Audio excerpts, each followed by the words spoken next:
നമസ്തേ.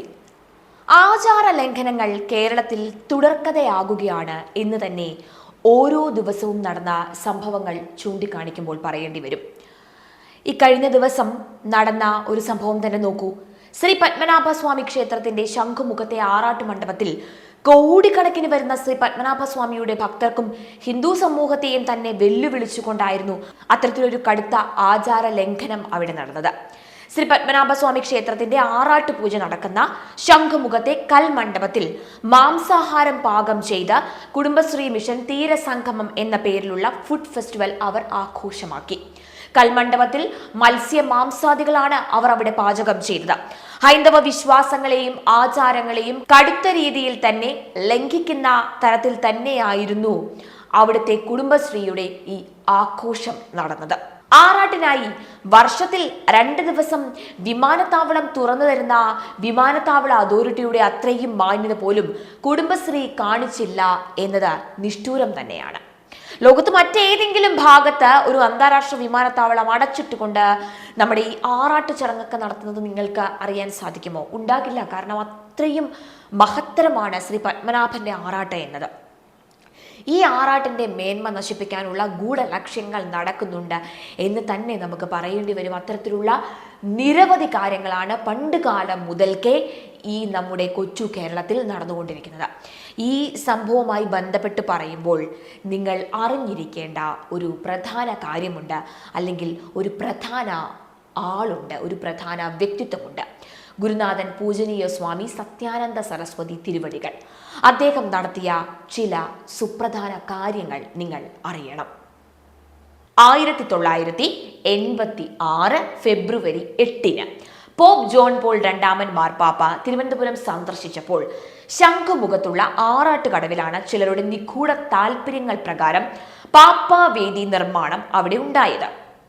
ലോകത്ത് എവിടെയാണ് എങ്കിലും ഒരു മാർപ്പാപ്പ വെഞ്ചരിപ്പ് നടത്തിയ ആ വേദി അദ്ദേഹം അവിടെ നിന്ന് പോയി കഴിഞ്ഞാൽ ഒരു വിശുദ്ധ ദേവാലയമായി പ്രഖ്യാപിക്കുകയാണ് പതിവ്. അത് ഏവർക്കും അറിയാം. ആ രീതി തന്നെ ശംഖുമുഖത്തും തുടരാനുള്ള ശ്രമങ്ങൾ ഉണ്ടായി. ഇത് പത്മനാഭസ്വാമി ക്ഷേത്രത്തിൽ നിന്ന് വരുന്ന ആറാട്ട് ഘോഷയാത്രയെയും മറ്റു ചടങ്ങുകളെയും ഭാവിയിൽ പൂർണ്ണമായും ഇല്ലാതാക്കുന്നത് തന്നെയായിരുന്നു. അതിനുവേണ്ടിയുള്ള ആഗോള തലത്തിൽ നടന്ന വമ്പൻ ഗൂഢാലോചനയായിരുന്നു ഇത് എന്നും പറയുന്നുണ്ട്. ഇതിന്റെ ഈ അപകടം മനസ്സിലാക്കിയ ഗുരുനാഥൻ പൂജനീയ സ്വാമി സത്യാനന്ദ സരസ്വതി തിരുവടികൾ ഉടൻ തന്നെ എല്ലാ ഹിന്ദു സംഘടനകളെയും വിളിച്ചുകൂട്ടി പ്രതിഷേധ യോഗം നടത്തി. അതോടൊപ്പം ഇന്ത്യൻ പ്രസിഡന്റിനും പ്രധാനമന്ത്രിക്കും സംസ്ഥാന ഗവർണർക്കും മുഖ്യമന്ത്രിക്കും എല്ലാം ഭീമ ഹർജികൾ സമർപ്പിക്കുകയും ചെയ്തു. യാതൊരു കാരണവശാലും പോപ്പ് ശംഖുമുഖത്ത് വരാൻ ലക്ഷക്കണക്കിന് ഹിന്ദുക്കൾ സമ്മതിക്കില്ല എന്നും ഭഗവാൻ ശ്രീ പത്മനാഭന്റെ ആറാട്ടുകടവും ആറാട്ടു മണ്ഡപവും ജീവൻ ബലി കൊടുത്തും സംരക്ഷിക്കും എന്നും ദൃഢപ്രതിജ്ഞ അവർ എടുക്കുകയും ചെയ്തു.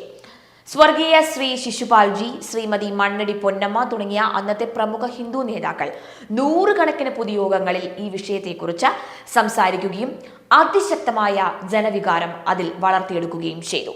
പൂജനീയ സ്വാമിജിയുടെ പിടിവാശിയുടെ മുൻപിൽ മറ്റൊന്നും ചെയ്യാൻ സാധിക്കാത്തതിനാൽ തന്നെ പല നിർദ്ദേശങ്ങൾ സഭാ നേതൃത്വം മുന്നോട്ട് വെച്ച് നോക്കി. പക്ഷേ പൂജനീയ സ്വാമിജി വില്ലുകുലച്ചു നിൽക്കുന്ന സാക്ഷാൽ ശ്രീ കോദണ്ഡരാമനെ പോലെ തന്നെ ഒരു വിട്ടുവീഴ്ചയ്ക്കും തയ്യാറാകാതെ തന്നെ അങ്ങനെ നിന്നു. അവസാനം കേരളത്തിലെ കത്തോലിക്ക ബിഷപ്പ് കൗൺസിൽ ഏകകണ്ഠമായി സ്വാമിജി മുന്നോട്ട് വെച്ച തീരുമാനം അംഗീകരിക്കുകയും പോപ്പിന്റെ സന്ദർശനം കഴിഞ്ഞാൽ കേരളത്തിലെ കത്തോലിക്ക ബിഷപ്സ് കൗൺസിൽ സ്വന്തം ചിലവിൽ തന്നെ ഈ പാപ്പാവേദി 1 ആഴ്ചയ്ക്കുള്ളിൽ തന്നെ പൊളിച്ചു മാറ്റി തരാം എന്ന മുദ്രപ്പേപ്പറിൽ എഴുതി ഒപ്പിട്ട് ചെങ്കോട്ടുകോണം ആശ്രമത്തിലെത്തി നൽകുകയും ചെയ്തു എന്നാണ് പറയുന്നത്.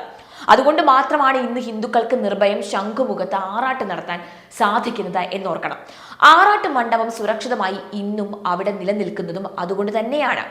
40ഓളം വർഷം പഴക്കമുള്ള ആ ചരിത്ര സത്യം പുതിയ തലമുറയ്ക്ക് അറിയില്ല എന്ന് മാത്രമല്ല, ഇന്ന് പല കപട ചരിത്രകാരന്മാരും ഈ സംഭവത്തെ പല രീതിയിലാണ് ചില ഓൺലൈൻ മാധ്യമങ്ങളിലൂടെ മറ്റൊരു കഥയാക്കി മാറ്റിയിരിക്കുന്നത്.